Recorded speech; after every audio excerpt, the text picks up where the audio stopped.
పాడేరులో జరిగిన 69వ school games రాష్ట్ర స్థాయి ఆర్చరీ పోటీలలో డాక్టర్ కిషోర్స్ రోష్ని రత్నం స్కూల్ విద్యార్థినులు విజేతగా నిలిచారు. 7వ తరగతి చదువుతున్న భావజ్ఞ ఇండియన్ బో విభాగంలో, 8వ తరగతి చదువుతున్న మోక్ష రికర్వ్ విభాగంలో జాతీయ స్థాయికి ఎంపికయ్యారు.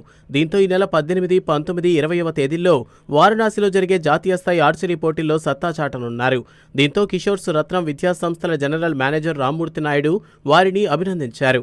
వారు సాధించిన కప్ను, మెడల్స్ను అందజేసి జాతీయ స్థాయి పోటీల్లోనూ విజయం సాధించాలని ఆశీర్వదిస్తున్నట్లు చెప్పారు.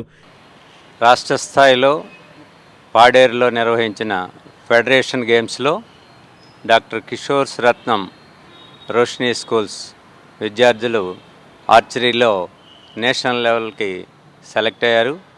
ఈ సందర్భంగా వాళ్ళని మా స్కూల్ తరఫున ప్రత్యేకంగా అభినందిస్తున్నాం. అలాగే మేము ఏటీజీ 2018లో స్టార్ట్ చేశాము. అన్ని గేమ్స్కి కోచ్లను పెట్టి నిర్వహిస్తున్నాము. అలాగే ఈ ఆర్చరీకి కూడా కోచ్ ద్వారా వీళ్ళకి స్పెషల్ ట్రైనింగ్ ఇస్తూ వీళ్ళు గత 4 సంవత్సరాల నుంచి బాగా ట్రైనింగ్ అయ్యి ఇప్పుడు నేషనల్ లెవెల్ వారణాసిలో జరగబోయే నేషనల్ లెవెల్కి సెలెక్ట్ అయ్యారు. నేషనల్ లెవెల్లో కూడా ఈ 10 రోజులు మంచి కోచింగ్ తీసుకొని నేషనల్ లెవెల్లో సెలెక్ట్ అవ్వాలని మనస్ఫూర్తిగా ఆశీర్వదిస్తున్నాను. విద్యార్థినులు మాట్లాడుతూ అందరి ప్రోత్సాహం వల్లే తమ విజయం సాధించగలిగామన్నారు. Joyful and happiness because I have been given the honor to represent our school in national archery competition.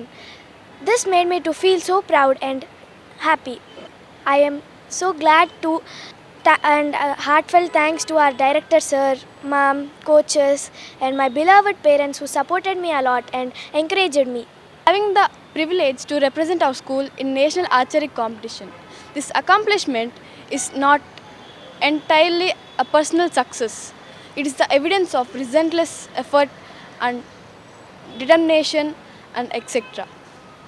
Archery to me is not entirely a sport. It is more than that. It is a discipline that teaches clarity of mind, precision of focus,